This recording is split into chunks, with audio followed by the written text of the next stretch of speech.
Chegarada vaziyat jiddiy. Assalomu alaykum hurmatli tomoshabin. Kanalimizga xush kelibsiz. Videoroliklarimiz ostida bir dona like hamda podpisatsiya tugmachasini bosib qo'yishni yodingizdan chiqarmang. O'zbekiston chegarasida vaziyat jiddiy. Noqonuniy ravishda oltinlar olib o'tildi. Davlat xavfsizlik xizmatining Namangan viloyati bo'yicha boshqarmasi, chegara qo'shinlari hamda viloyat ichki ishlar boshqarmasi xodimlari hamkorligida Kosonsoy tumanida o'tkazilgan tezkor tadbirda qo'shni Qirg'iz Respublikasidan aylanma yo'llar orqali O'zbekistonga qonunga xilof ravishda olib o'tilgan ko'p miqdordagi qimmatbaho metall savdosiga chek qo'yildi.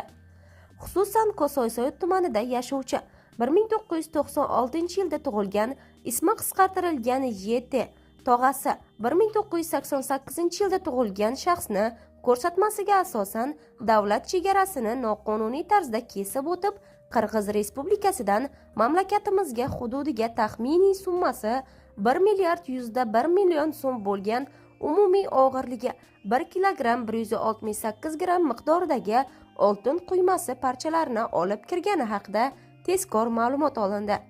Hamkorlikdagi tadbir davomida u oltinlarni ushbu tumanda yashovchi boshqa bir qarindoshiga yetkazib bergan vaqtida jinoyat ustida qo'lga olindi.